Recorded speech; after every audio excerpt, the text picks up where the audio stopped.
Hi friends, ಎಲ್ಲರಿಗೂ ನಮಸ್ಕಾರ. ನನ್ನ ಅಡುಗೆ ಮನೆಗೆ ನಿಮ್ಮೆಲ್ಲರಿಗೂ ಸ್ವಾಗತ ಹೇಳ್ತಾ ಇವತ್ತಿನ ಈ ವಿಡಿಯೋದಲ್ಲಿ ನಾನು 2 ರೆಸಿಪಿನ ಶೇರ್ ಮಾಡ್ತಾ ಇದ್ದೀನಿ. ಆ 2 ರೆಸಿಪಿ ಏನಪ್ಪಾ ಅನ್ನೋದಾದರೆ ನುಗ್ಗೆಕಾಯಿ ಸಾಂಬಾರು, ಅದ್ರ ಜೊತೆಯಲ್ಲಿ ನುಗ್ಗೆಕಾಯಿ ಪಲ್ಯ. ಸೊ ಬನ್ನಿ ಹಾಗಾದರೆ ಇದು ಹೇಗೆ ಮಾಡೋದು ಅಂತ ನೋಡೋಣ. ಮೊದಲಿಗೆ ನಾನಿಲ್ಲಿ ಸಾಂಬಾರನ್ನ ಈಸಿಯಾಗಿ ಹೇಗೆ ಮಾಡೋದು ಅಂತ ತೋರಿಸ್ತಾ ಇದ್ದೀನಿ. ಕುಕ್ಕರ್ಗೆ ತೊಗರಿಬೇಳೆ ಹಾಗೆ ಹೆಸರುಬೇಳೆ ಹಾಕ್ಕೊಳ್ಳಿ, 1-2 ಗ್ಲಾಸ್ ನೀರು ಹಾಕ್ಕೊಳ್ಳಿ, ಒಂಚೂರು ಅರಿಶಿನ ಹಾಕ್ಕೊಂಡು ಹುಣಸೆಹಣ್ಣು ಹಾಕ್ಕೊಂಡು ಒಂದು 3-4 ವಿಸಿಲ್ ಕೂಗಿಸ್ಕೊಳ್ಬೇಕಾಗುತ್ತೆ. ಬೇಳೆ ಚೆನ್ನಾಗಿ ಬೆಂದಿರಬೇಕಾಗುತ್ತೆ. ನನಗೆ ಇಲ್ಲಿ 3 ವಿಸಿಲ್ ಕೂಗಿಸ್ಕೊಂಡ್ರೆ ಸಾಕು, ಬೇಳೆ ಚೆನ್ನಾಗಿ ಬೆಂದೋಗುತ್ತೆ. ನೋಡಿ, ಈ ರೀತಿ ಬೆಂದಿರಬೇಕು. ಈಗ ಮಸಿಯ ಕೋಲು ತಗೊಂಡು ಚೆನ್ನಾಗಿ ಮಸ್ಕೊಳ್ಬೇಕಾಗುತ್ತೆ. ಹುಣಸೆಹಣ್ಣು ಮತ್ತು ಬೇಳೆ ಎರಡೂ ಚೆನ್ನಾಗಿ ಮಿಕ್ಸ್ ಆಗಬೇಕಾಗುತ್ತೆ.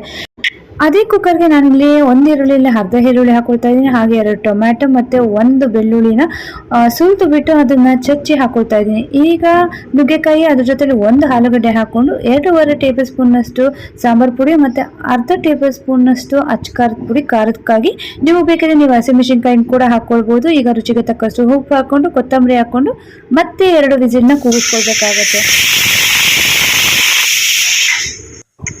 ಕುಕ್ಕರ್ ತಣ್ಣಗಾದ್ಮೇಲೆ ಓಪನ್ ಮಾಡಿ ನೋಡಿದ್ರೆ ಈ ರೀತಿ ಬಂದಿರುತ್ತೆ. ಈಗ ಇದಕ್ಕೆ ಸ್ವಲ್ಪ ಒಗ್ಗರಣೆ ಹಾಕೊಳ್ಬೇಕಾಗುತ್ತೆ.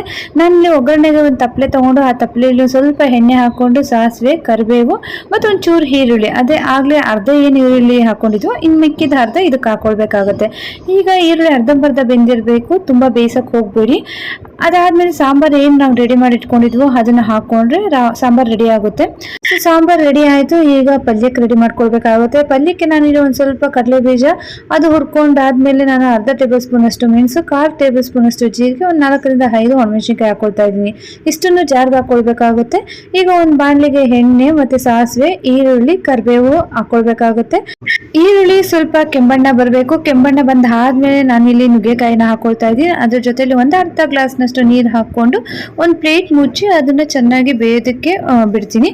ಸಣ್ಣ ಹುರಿಯಲ್ಲಿ ಚೆನ್ನಾಗಿ ಬೇಯಿಸ್ಕೊಳ್ಬೇಕಾಗುತ್ತೆ. ನೋಡಿ, ಈ ರೀತಿ ಬೆಂದಾದ್ಮೇಲೆ ರುಚಿಗೆ ತಕ್ಕಷ್ಟು ಉಪ್ಪು ಹಾಕ್ಕೊಂಡು ನಾವು ಕಡಲೆ ಬೀಜದ ಪುಡಿ ಏನು ರೆಡಿ ಮಾಡ್ಕೊಂಡಿದ್ವೋ ಅದನ್ನು ಒಂದು 2-3 ಟೇಬಲ್ ಸ್ಪೂನ್ನಷ್ಟು ಹಾಕ್ಕೊಳ್ತಾ ಇದ್ದೀನಿ.